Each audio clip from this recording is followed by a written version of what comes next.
अस्सलामुअलैकुम, मैं हूं आमना खटाना। हेडलाइंस आप जान चुके हैं। आगाज़ करते हैं बुलेटिन का। आगाज़ में खबर आपको दें कि बिलावल भुट्टो की लाहौर में मीडिया से गुफ्तगू के दौरान सहाफ़ी का सवाल पूछा। इंतखाबात मुलतवी होने की अफवाहें फैल रही हैं। चेयरमैन पीपल्स पार्टी ने कहा इलेक्शन ताख़ीर का शिकार नहीं होंगे। चेयरमैन पीपल्स पार्टी बिलावल भुट्टो जरदारी कहते हैं कि पुराने सियासतदान नफरत और तकसीम की सियासत कर रहे हैं। जियाले झुकते हैं न डरते हैं, डट कर मुकाबला करेंगे। उनके घर में घुसकर मारेंगे। पटवारियों की जरूरत है ना किसी और की, सिर्फ आपका साथ चाहता हूँ।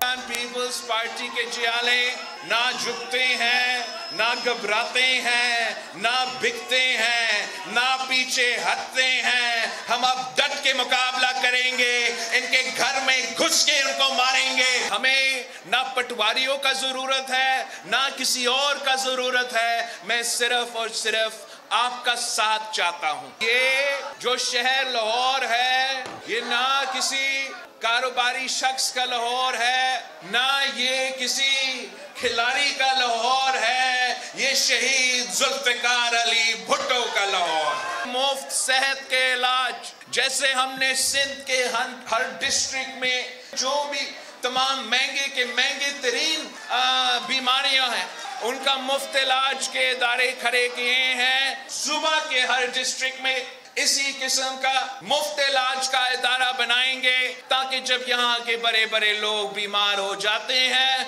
तो उनको लंदन जाने की जरूरत नहीं होगा। 8 फरवरी के इंतखाबात पाकिस्तान की तरक्की का नुक्ता-ए आगाज़ साबित होंगे। शहबाज शरीफ की लाहौर में पार्टी रहनुमाओं से मुलाकात में गुफ्तगू। कहा अवाम को महंगाई से निजात दिलाने के लिए इनकलाबी इकदाम करेंगे। अवाम देख चुके मुस्लिम लीग नून के सिवा बाकी सबने धोखा दिया है। अवाम से वादे सिर्फ नवाज शरीफ ने पूरे किए। साबिक वज़ीर आज़म ने कहा कि मालियाती इदारों, सरमायाकारों के साथ साथ अवाम के एतमाद को बहाल करेंगे। इक्तसादी पॉलिसी में तवाज़ुन आएंगे। अवाम और मालियाती इदारों दोनों को साथ लेकर चलेंगे। शहबाज शरीफ ने आम इंतखाबात की तैयारियों के हवाले से पार्टी कारकुनान और रहनुमाओं के जज्बे की तारीफ की। सेनेट में इलेक्शन मुलतवी होने की करारदाद हमारे मौक़िफ़ की तायीद है। खैबर पख्तूनख्वा और बलूचिस्तान में इलेक्शन का माहौल नहीं। इलेक्शन मुलतवी हुए तो कोई आसमान नहीं गिरेगा। मौलाना फजलुर रहमान का इंटरव्यू में इज़हार ख्याल, हालात की संगीनी का इदराक किया जाए, ऐसा माहौल बनाया जाए कि हम वोटर्स के पास जा सकें।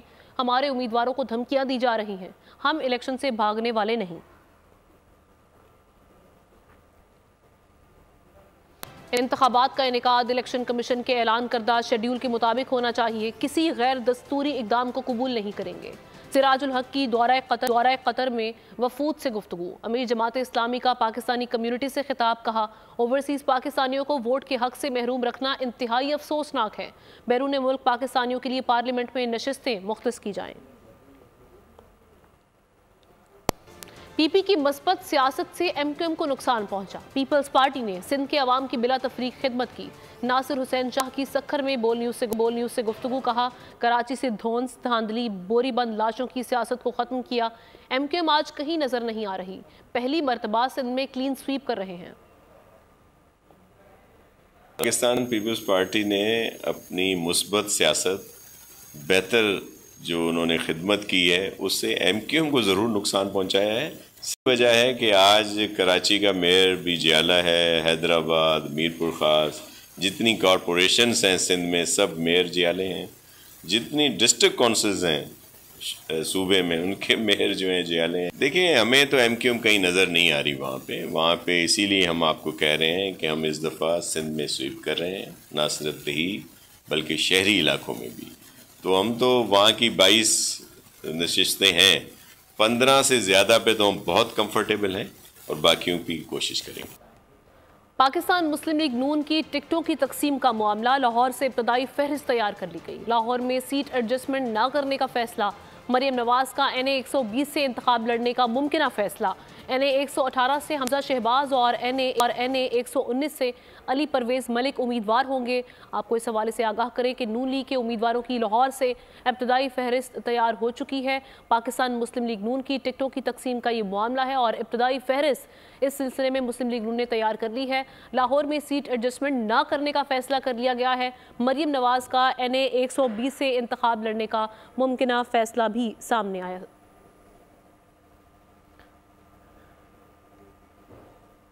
एमक्यूएम पाकिस्तान और पाकिस्तान मुस्लिम लीग नून की NA 242 पर कोई सीट एडजस्टमेंट नहीं की गई। ज़राए के मुताबिक एमक्यूएम पाकिस्तान की जानिब से NA 242 पर सीनियर डिप्टी कन्वीनर मुस्तफ़ा कमाल को टिकट दिया गया है। NA 242 पर कोई सीट एडजस्टमेंट नहीं की गई। पाकिस्तान मुस्लिम लीग नून और साथ ही साथ एमक्यूएम के दरमियान कहा जा रहा है कि NA 242 पर कोई सीट एडजस्टमेंट नहीं की गई। एमक्यूएम ज़राए ये बता रहे हैं कि अभी तक इस पर कोई मुशावरत नहीं हुई। NA 242 पर सीनियर डिप्टी कन्वीनर मुस्तफ़ा कमाल को टिकट दिया गया है। NA 242 पर कोई सीट एडजस्टमेंट नहीं की गई। पाकिस्तान मुस्लिम लीग नून और एमक्यूएम के इत्तेहाद से मुतालिक ये खबर है और इसी हवाले से वजाहत आबदी हमारे नुमाइंदे हमारे साथ मौजूद हैं, उनसे मज़ीद तफसीलात जानते हैं। वजाहत ये कहिएगा, यहाँ पर इत्तेहाद की बातें हो रही थी लेकिन अब ये जो खबर सामने आ रही है इसके मुताबिक तो इसका मतलब है सीट एडजस्टमेंट 242 NA पर नहीं हो रही।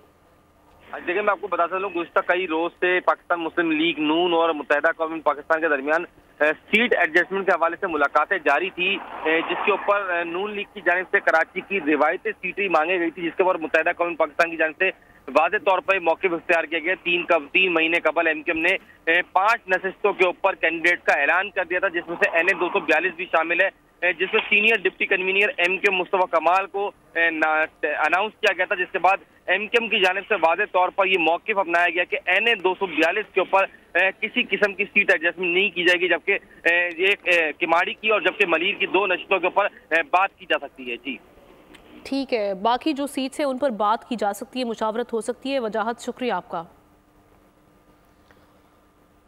Secretary election commission Umar Hameed के इस्तीफे पर ECP का बयान सामने आ गया। तर्जुमान का कहना है कि कुछ दिनों से सेक्रेटरी इलेक्शन कमीशन की सेहत खराब थी। सेहत ने इजाज़त दी तो उमर हमीद खान जल्द अपने फ़राइज़े मनसबी अंजाम देंगे। सेक्रेटरी की गैर मौजूदगी में स्पेशल सेक्रेटरी हसन तरीके से काम चला रहे हैं। 8 फरवरी के इंतखाबात में 1 माह बाकी। Secretary election commission Umar Hameed Khan की तबीयत नासाज। इस्तीफे से मुतालिक तर्जुमान ECP का बयान सामने आ गया। तर्जुमान ने बताया कि उमर हमीद की तबीयत कुछ दिनों से खराब थी। सेहत ने इजाज़त दी तो जल्द फराइज अंजाम देंगे। तर्जुमान ने मजीद कहा कि इलेक्शन कमीशन मुकम्मल तौर पर फाल है और किसी काम में रुकावट नहीं। तातीलात के दिनों में भी दफातर काम कर रहे हैं। सेक्रेटरी की गैर मौजूदगी में दोनों स्पेशल सेक्रेटरीज एहसन तरीके से फराइज अंजाम दे रहे हैं। अफवाहों पर ध्यान न दें, इलेक्शन कमीशन मुकम्मल तौर पर फाल है। वज़ीर इत्तलात मुर्तज़ा सोलंकी ने एक्स पर कहा कि सेक्रेटरी इलेक्शन कमीशन अलील हैं, उनकी मुकम्मल और जल्द सेहत याबी की दुआ करते हैं। इलेक्शन कमीशन में किसी किस्म का कोई बहरान नहीं। इलेक्शन कमीशन ने PTI के लेवल प्लेइंग फील्ड फराहम न करने के इल्ज़ामात मुस्तरद करते हुए तौहीन अदालत केस में सुप्रीम कोर्ट में जवाब जमा करवा दिया। जवाब में ये कहा गया है कि सुप्रीम कोर्ट के हुक्म पर तहरीक इंसाफ के रहनुमाओं से मुलाकात में बिला तफरीक लेवल प्लेइंग फील्ड फराहम करने की यकीन दहानी करवाई गई है। इलेक्शन कमीशन ने तहरीक इंसाफ के लेवल प्लेइंग फील्ड ना फराहम करने के इल्ज़ामात मुस्तरद करते हुए सुप्रीम कोर्ट से इस्तदा की है कि तहरीक इंसाफ की दरख्वास्त को जुर्माने के साथ मुस्तरद किया जाए। सुप्रीम कोर्ट में इलेक्शन कमीशन की जानिब से जमा कराए गए जवाब में कहा गया है कि सुप्रीम कोर्ट के हुक्म पर तहरीक इंसाफ के रहनुमाओं से मुलाकात की गई। मुलाकात में तहरीक इंसाफ को बिला तफरीक लेवल प्लेइंग फील्ड फराहम करने की यकीन दहानी करवाई गई। इलेक्शन कमीशन की जानिब से चारों सूबों के IGs को हिदायत भी जारी की गई। 26 दिसंबर तक तहरीक इंसाफ की जानिब से मुल्क भर में 33 शिकायत दर्ज करवाई गई। तहरीक इंसाफ की शिकायत पर इक़दामात हिदायत की तफसीलात भी सुप्रीम कोर्ट को फराहम कर दी गई। इलेक्शन कमीशन का कहना था कि डाटा के मुताबिक तहरीक इंसाफ के कौमी असम्बली में 843 में से 598 कागजात नामजदगी मंजूर किए गए। तहरीक इंसाफ के 245 कागजात नामजदगी मुस्तरद किए गए।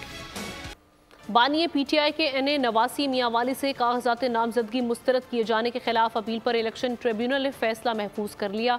फैसला 10 जनवरी को सुनाया जाएगा। बैरिस्टर अली जफर का कहना है कि बानी PTI की तोशा खाना केस में सजा मुअत्तल हो चुकी।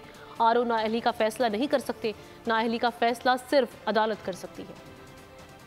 बानी PTI के मियांवाली से कागजात नामजदगी मुस्तरद किए जाने के खिलाफ appeal. Lahore high court Rawalpindi bench में इलेक्शन ट्रिब्यूनल ने फैसला महफूज कर लिया। बैरिस्टर अली जफर साबिक चेयरमैन PTI की जानिब से अदालत में पेश हुए। रिटर्निंग ऑफिसर का फैसला कलअदम करार देने की इस्तदा की। मौक़िफ़ अपनाया कि कोई शख्स अहल है या नाअहल, इसके लिए शवाहिद चाहिए। RO के फैसले में ऐसा कुछ नहीं था। बानी PTI की तोशाखाना केस में सजा मुअत्तल हो चुकी है। नाअहली का फैसला RO नहीं कर सकता, ये कोई अदालत ही कर सकती है। DG लॉ ने दलाइल में कहा कि मुल्जिम सजा याफ्ता हो तो इलेक्शन नहीं लड़ सकता। इस्लामाबाद हाई कोर्ट ने साबिक चेयरमैन PTI को नाअहल करार दिया। सजा खत्म नहीं की बल्कि वो बरकरार है। इस्तदा है कि अपील खारिज की जाए।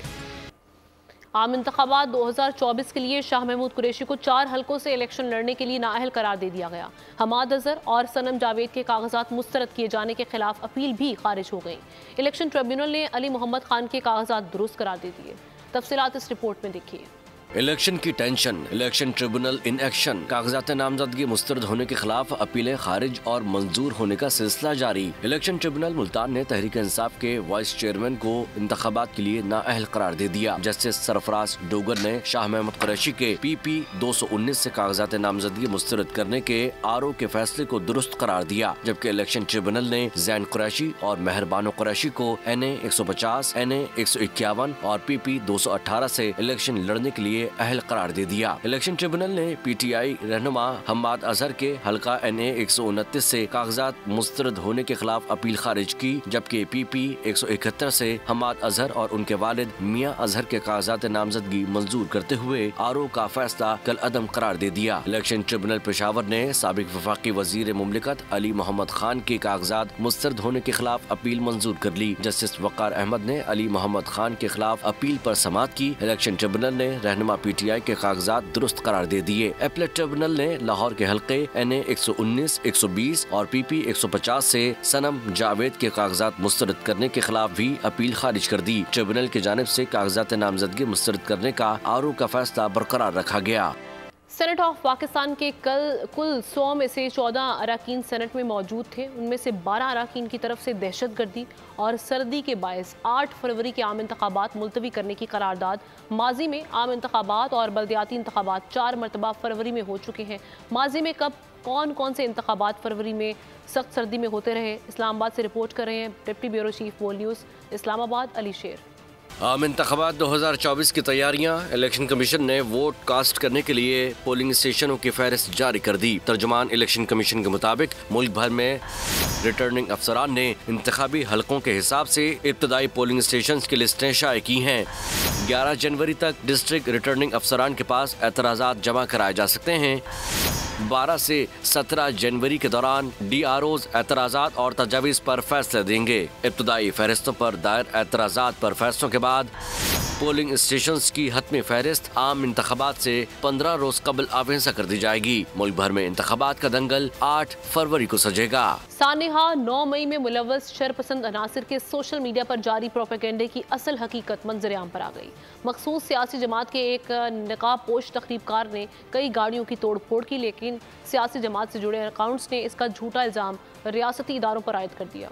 अमन अमान की सूरत हाल और सख्त सर्दी के जवाब। सेनेट के 12 अरकान का 8 फरवरी को आम इंतखाबात मुलतवी करने का मुतालबा। ऐवान बाला में करारदाद ज़मीनी हक़ाइक़ के मुताबिक भी है या नहीं? क्या माजी में कभी दहशतगर्दी और फरवरी में इंतखाबात नहीं हुए? इलेक्शन की तारीख कुछ और ही बताती है। मुल्की सियासी तारीख पर नजर दौड़ाई जाए तो 1997 के आम इंतखाबात 3 फरवरी को हुए। 1985 में 25 फरवरी को इंतखाबी मैदान सजा। 2008 में मोहतरमा बेनज़ीर भुट्टो की शहादत के बायस इंतखाबात जनवरी के बजाय 18 फरवरी को हुए। 1977 में जनरल इलेक्शन फरवरी में होना थे, मगर अपोजिशन और हुकूमत के दरमियान तनाव के बायस मार्च में उम्मीदवार इंतखाबी दंगल में उतरे। इस तारीख के बावजूद आजाद सेनेटर्स दिलावर खान ने 8 फरवरी को इलेक्शन न कराने की करारदाद पेश की। खैबर पख्तूनख्वा में साल 2021 में दिसंबर की ठिठुरती सर्दी में बल्दियाती इंतखाबात का मार्का हुआ, जिसमें JUI को वाज़ेह कामयाबी मिली। 13 अजला में बल्दियाती इंतखाबात का दूसरा मरहला भी फरवरी 2022 में मुनक़िद हुआ था। प्रोडक्शन टीम के साथ अली शेर, बोल न्यूज़ इस्लामाबाद।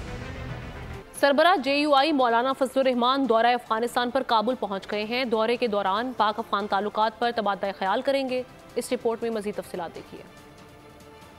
अफगान हुकूमत की दावत पर मौलाना फजलुर रहमान का दौरा काबुल। साबिक रुकन कौमी असम्बली मौलाना जमालुद्दीन मसूद भी हमरा। मौलाना फजलुर रहमान अफगान हुकूमत की खुसूसी दावत पर काबुल पहुँचे हैं, जहाँ वो पाक अफगान ताल्लुकात और दीगर उमूर पर तबादला ख्याल करेंगे। साथ ही अफगान हुक्काम से कलअदम तहरीक तालिबान पाकिस्तान समेत दीगर उमूर पर भी बातचीत की जाएगी। सरबराह JUI अफगान मुहाजिरीन और गैर कानूनी मुहाजिरीन के मामले पर भी अफगान हुकूमत का मौक़िफ़ सुनेंगे। बलूचिस्तान दुश्मन की लगाई गई आग में जल रहा है। आधी कहानी दिखाने से दुश्मन को फायदा हो रहा है। पूरी कहानी बताई जाए। कलअदम तंजीमों की वजह से बलोचों के साथ क्या हुआ। बलूचिस्तान शोहदा फोरम की न्यूज़ कॉन्फ्रेंस। जमाल रईसानी ने कहा कि हम यहाँ फर्द वाहिद नहीं, कबीले की हैसियत से मौजूद हैं। भाई को भाई से लड़ाया जा रहा है। कलअदम तंजीमों को किसने इजाज़त दी कि वो हमारे प्यारों को शहीद करें। उनका खून की कीमत और उनका रंग अलग अलग है। मैं उनसे पूछना चाहता हूँ, किसने इजाज़त दी कि वो हमारे प्यारों को शहीद कर कर दिन दहाड़न फिरे। हमें इंसाफ कौन देगा कि अगर आप बलूचिस्तान का कहानी दिखा रहे हैं, अगर आप बलूचिस्तान के पहलू दिखा रहे हैं, तो खुदारा पूरा कहानियाँ दिखाएं कि हमारे साथ भी जुल्म होता है, हमारे प्यारे भी शहीद होते हैं। आधी कहानी दिखाने में सिर्फ और सिर्फ दुश्मन का फायदा होता है और हम इस आग में जलते रहेंगे। मैं अपने शहीदों का लहू किसके हाथ पे तलाश करूं? चीफ जस्टिस साहब जुडिशल कमीशन बनाते हैं, लेकिन बलूचिस्तान के शहीदों के लिए हमारे 300 लोग शहीद होते हैं, उनके लिए जुडिशल कमीशन आप क्यों नहीं बनाते हैं? चीफ जस्टिस साहब से कहता हूं, आप आए बलूचिस्तान में, आपको मैं मस्तूंग में बिठाऊंगा कि कितने लोग हमारे शहीद हुए हैं। हरिपुर हजारा मोटरवे शाह मकसूद इंटरचेंज के करीब ट्रैफिक हादसा। कोच और हाईएस वैन में एक्सीडेंट के नतीजे में 6 अफराद जाँ भाग और 8 अफराद जख्मी हो गए, जिनमें से 2 शदीद जख्मी हैं। हादसा धुंध के दौरान तेज़ रफ्तारी के बायस पेश आया। कोच मानसहरा से लाहौर जा रही थी। शदीद जख्मियों को ट्रॉमा सेंटर मुंतकिली के बाद एबटाबाद रेफर किया गया। जाँ बहक और जख्मियों का ताल्लुक हवेलियां, बडग्राम, एबटाबाद, मानसहरा और झुग्गी से है। जिला कुरम सद्दा बाईपास पर नामालूम मुसल्ला अफराद की गाड़ियों पर फायरिंग से खातून समेत 4 अफराद जाँ बहक हो गए। पुलिस के मुताबिक मुसल्ला अफराद ने पारा चनार से पेशावर जाने वाली एक कार और एक फ्लाइट कोच को निशाना बनाया। DPO कुरम के मुताबिक फायरिंग से एक ड्राइवर, 2 सिक्योरिटी एहलकार और एक खातून जाँ बहक हुई। सिक्योरिटी फोर्सेस ने इलाके को घेरे में लेकर सर्च ऑपरेशन शुरू कर दिया है। हमलावरों की गिरफ्तारी के लिए जिले की नाकाबंदी कर दी गई है। रेस्क्यू हुकाम के मुताबिक लाशों और जख्मियों को अस्पताल मुंतकिल कर दिया गया। गजा सूरत हाल पर बात करें। इजरायली जारहियत जारी है। खान यूनिस हमले में शहादतों की तादाद 40 हो गई है। मरने वालों में बच्चों की बड़ी तादाद शामिल है। हालिया हमलों में 2 सहाफ़ी भी शहीद हुए। हफ्ते की शाम हुए हमले में शहादतों की तादाद बढ़ गई। खान यूनुस के दीर अल-बला में हुई बमबारी के जख्मियों को आर्जी अस्पतालों में मुंतकिल कर दिया। मरने वालों के साथ जख्मियों में भी बच्चों को देखा जा सकता है। गजा पर एक फजाई हमले में 2 सहाफी भी शहीद हुए, जिनमें अल जजीरा के गजा ब्यूरो चीफ का बेटा भी शामिल था। दूसरी जानिब इजरायली हमलों के जवाब में अल-कसाम ब्रिगेड ने इसराइल पर रॉकेट दागे। ये हमले जनूबी गजा की जानिब से किए गए। इजरायली वज़ीर आज़म नेतन्याहू ने हिजबुल्लाह को धमकाते हुए कहा कि आप हमास से सबक सीखें, वरना आपका भी यही हश्र होगा। ऐसे में बाइकॉट इजराइल के सबब इजरायली टेक्नोलॉजी मसनूआत की बरामदात में तेजी से कमी आई, जिस पर इजरायली टेक्नोलॉजी कंपनियां शदीद तशवीश का शिकार हैं। इजरायली माहिर मईशत का कहना है कि इस सनत से पैसा पानी की तरह आता था, मगर अब हालात मुख्तलिफ हैं। IT बरामदात इजरायली GDP का 18% होती थी। गुज़िश्ता बरस इनकी बरामदात में 50% इजाफा हुआ, जबकि अक्टूबर से जनवरी तक इनमें 50% कमी आई। हिजबुल्लाह के खिलाफ जंग में कामयाबी का इम्कान नहीं। अमरीका ने इसराइल को खबरदार कर दिया। अमरीकी दिफाई और हसास इदारे ने रिपोर्ट में कहा कि ये महाज गजा से मुख्तलिफ होगा। लबनान में दरअंदाजी की तो मुंह की खाना पड़ेगी। बेहतर होगा कि हिजबुल्लाह से ना उलझा जाए। अमेरिका की डिफेंस इंटेलिजेंस एजेंसी ने इसराइल को वार्निंग दे दी। वॉशिंगटन पोस्ट में जारी रिपोर्ट में कहा, हिजबुल्लाह के खिलाफ जंग छेड़ी तो इसराइली फौज का बहुत ज्यादा फैलाव इसे कमजोर बना देगा। ऐसे में मज़ाहमत से निपटना मुश्किल होगा। लबनान में अमेरिकी इमदाद से चलने वाले अस्करी तरबियाती इदारे को 30 से ज्यादा बार निशाना बनाने पर इसराइल पर तनकीद भी की गई। रिपोर्ट में खदशा जाहिर किया गया कि वज़ीर आज़म नेतन्याहू अपनी सियासी बका और अवामी तनकीद से बचने के लिए जंग लबनान तक फैला सकते हैं। गजा की सूरत हाल पर अमरीकी वज़ीर ख़ारिजा का चौथा दौरा मशरिक़ वस्ता तुर्किया के बाद एंटोनी ब्लिंकन उर्दन पहुँच गए हैं। मीडिया से गुफ्तगू में दौरे का मकसद गजा जंग का फैलाव रोकना बताया। दूसरी जानिब यमनी फोर्सेस ने बुहीरा अहमर में अमरीकी जंगी बेड़े को निशाना बनाते हुए अमरीका से ऐलान जंग कर दिया।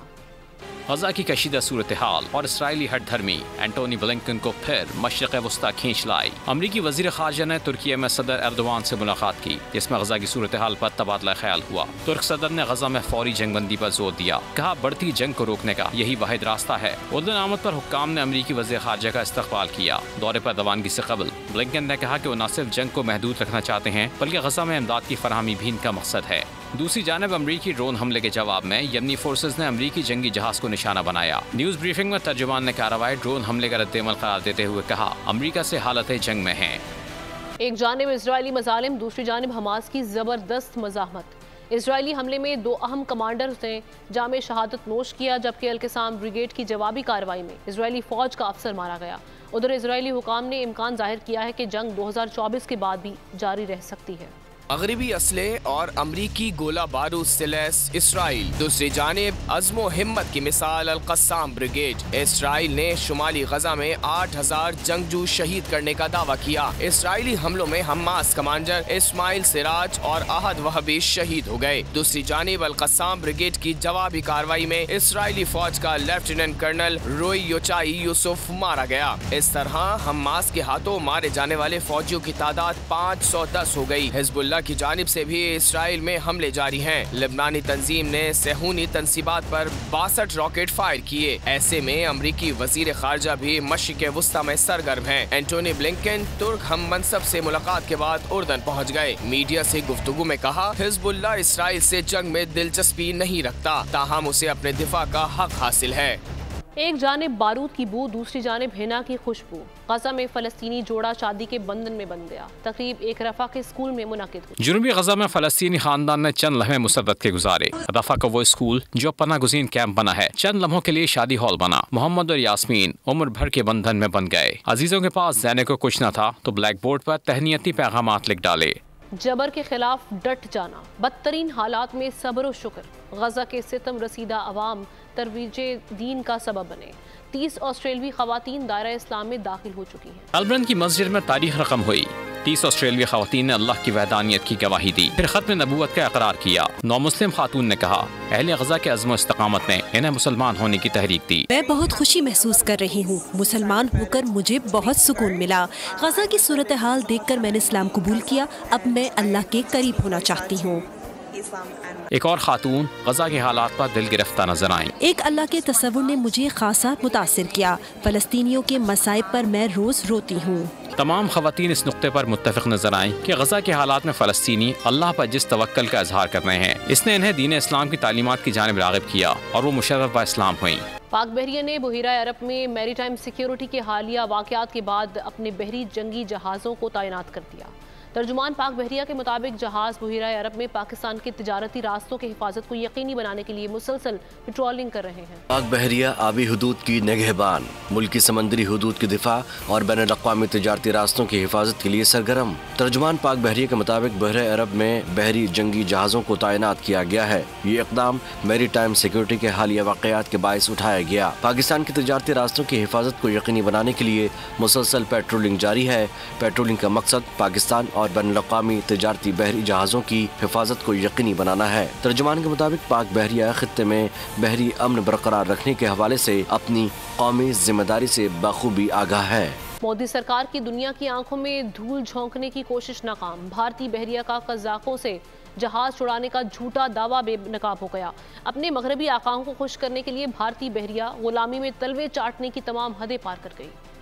भारतीय बहरिया का फ्लॉप ड्रामा दुनिया भर में मोदी सरकार की जग हंसाई का सबब बन गया। भारतीय बहरिया ने गुज़िश्ता रोज 5 जनवरी को सोमालिया के साहिल के करीब फंसे लाइबेरियन तिजारती जहाज को बहरी क़ज़ाक़ों से छुड़ाने का झूठा ड्रामा रचाया। मोदी सरकार की दुनिया की आंखों में धूल झोंकने की कोशिश नाकाम। भारतीय बहरिया ने जहाज पर सवार अमले के तमाम 21 अरकान को बचाने का झूठा दावा किया, जबकि दरहकीकत इस जहाज पर कोई बहरी क़ज़ाक़ मौजूद ही नहीं था। भारतीय मीडिया भारतीय नेवी के ऐसे कारनामे का ढंडोरा पीट रही है जो सिरे से वजूद ही नहीं रखता। बॉलीवुड की फिल्म की तरह लिखा गया मोदी सरकार का क़ज़ाक़ी ड्रामा भी अपनी मौत आप मर गया।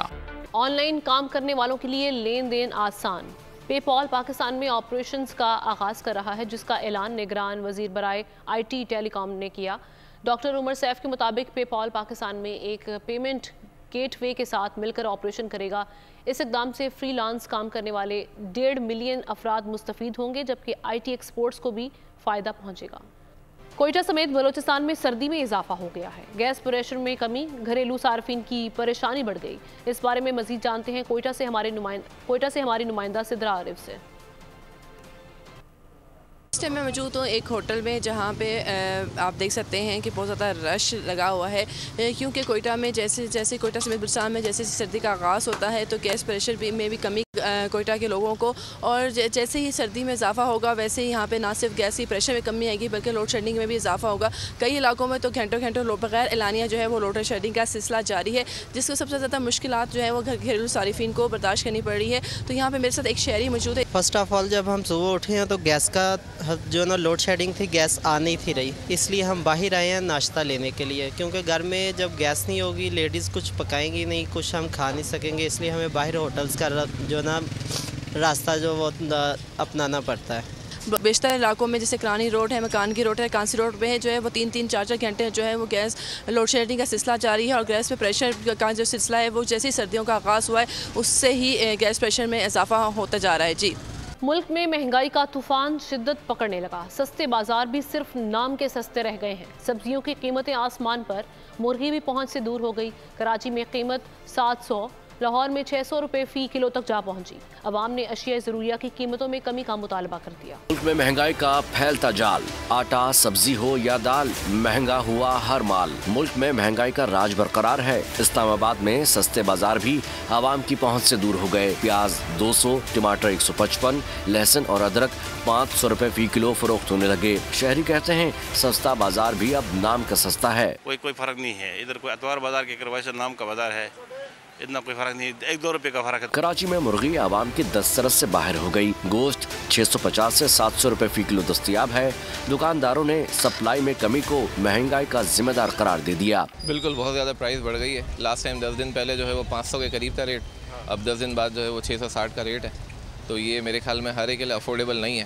आपका माल बंद हो गया ना, सर्दी की वजह से धुंधें पड़ रही हैं, पंजाब की गाड़ियां बंद हो गई, इसलिए रेट ऊपर जा रहा है। लाहौर में भी मुर्गी के रेट हाई हैं। गोश्त 600 रुपए फ़ी किलो में फरोख्त। शहरियों ने कमी का मुतालबा कर दिया। रेट सुन के तो हैरान हुए हैं, लेकिन ये है कि जहाँ 3 किलो लेके जाते हैं वहाँ 1.5 किलो ले जाएंगे, 2 किलो ले जाएंगे। शहरियों का कहना है कि महंगाई पर काबू पाने के लिए प्राइस कंट्रोल कमेटियां ख्वाब खरगोश से निकलें, ताकि गरीब को मुनासिब दामों अशिया ज़रूरिया की फराहमी मुमकिन हो और गरीब का चूल्हा जलता रहे। न्यूजीलैंड के खिलाफ T20 सीरीज में शिरकत के लिए T20 स्क्वाड की न्यूजीलैंड रवानगी। बाबर आजम, साइम अयूब, मोहम्मद रिजवान, आमिर जमाल, शाहीन आफरीदी और वसीम जूनियर कल ऑस्ट्रेलिया से न्यूजीलैंड रवाना होंगे। ऑस्ट्रेलिया के खिलाफ टेस्ट सीरीज के अख्ताम पर शान मसूद, अब्दुल्ला शफीक, इमामुल हक, सऊद शकील, सरफराज अहमद, साजिद खान, मीर हमजा, सलमान आगा, हसन अली, फ़हीम अशरफ कल वतन वापस रवाना हो जाएंगे। निगरान वज़ीर इत्तलात जान अचकज़ई ने क्रिकेटर अहमद शहजाद की बलूचिस्तान आमद पर खुश आमदेद कहा। अहमद शहजाद ने मीडिया से गुफ्तगू में कहा कि सूबे के लोगों के लिए बढ़ चढ़ कर काम करना चाहता हूँ। बलूचिस्तान में बेपनाह टैलेंट मौजूद है, लेकिन सिर्फ मौक़े की कमी है। नीयत में मुखलिसी है। मैं जेन्युइनली अपनी ज़िंदगी में बलूचिस्तान के बच्चों के लिए आवाज़ उठाई है, चाहे मुझे उसका नुकसान ही क्यों ना उठाना पड़े। ठीक है, मैंने कि बगैर किसी को बताए ये करता रहा हूँ। जल्द से जल्द या कब तक हमें वो लैंड और इंफ्रास्ट्रक्चर मिल सकता है। फिर मेरे कुछ दोस्त हैं, जिस तरह एम्पायर ग्रुप है दुबई में, वो बलूचिस्तान के बच्चों के लिए कुछ करना चाहता है। पाकिस्तान भर की तरह कराची में भी हज़ारा बरादरी अपना कल्चरल डे मना रही है। इस वक्त कराची प्रेस क्लब पर हज़ारा बरादरी की मरकजी तकरीब जारी है। मजीद जानते हैं नुमाइंदा बोल न्यूज़ मोहम्मद काशान से। बताइए काशान। बिल्कुल, लेकिन दुनिया भर की तरह कराची के अंदर भी हज़ारा बरादरी की जानिब से जो है कल्चर डे मनाया जा रहा है। इस वक्त हज़ारा बरादरी की जो मरकज़ी तकरीब है कराची प्रेस क्लब पर जारी है, जबकि मेरा कैमरामैन यूसुफ आपको की बड़ी तादाद में यहाँ पर हज़ारा बरादरी मौजूद है। मज़ीद भी जो हमारे शहर है उनकी आमद का सिलसिला यहाँ पर जारी है, जबकि आज उनका हज़ारा बरादरी का जो है कल्चर डे है। यहाँ पर गुलकार जो है वो स्टेज के ऊपर अपनी परफॉर्मेंस जो है दिखा रहे हैं, और मज़ीद जो लोग हैं यहाँ पर पहुँचे हमसे कुछ देर पहले जो है लैला परवीन भी यहाँ पर आई हैं, वो भी कुछ परफॉर्मेंस यहाँ पर दिखाएंगी। प्रेस क्लब पे जो है इनकी आमद का सिलसिला शुरू हो चुका है और कल्चर डे जो है जोशो खरोश से यहाँ पर मनाया जा रहा है। जी, और अब आपको दिखाते हैं अमेरिका में पालतू कुत्ते ने 10 लाख रुपए खा लिए। रियासत पेंसिल्वानिया में मालकन ने किचन की मेज पर $4000 रखे, कुत्ता आधे नोट निकल गया। चोरे ने $3500 के नोटों के टुकड़े रिकवर कर लिए। उधर अमेरिका में कार्निवल सीजन का आगाज हो गया है। मार्डी ग्रास परेड की तैयारियां उरूज पर पहुंच गईं। शहरी जश्न मनाने के लिए बेताब दिखाई दिए। हर मंजर दिलकश, हर चेहरा Shadman. New Orleans Mardi grass के रंग में रंगने लगा। अमरीकियों के जोश खरोश का अंदाजा खातून की बातों से लगाएं। न सिर्फ बच्चे बल्कि बड़े भी कार्निवल सीजन के लिए पुरजोश दिखाई दिए। इंतजामिया ने भी मार्डी ग्रास परेड के लिए हुसूसी इंतजाम किए हैं। वाज़ेह है कि 2020 से 21 तक कोरोना के बायस ये परेड मनसूखी का शिकार रही। इसके साथ ही न्यूज़ बुलेटिन से इतना ही। एक ब्रेक के बाद हाजिर होंगे न्यूज़ हेडलाइंस के साथ। देखते रहिए बोल न्यूज़। सब्सक्राइब करें और बेल दबाएं ताकि कोई खबर रह न जाए।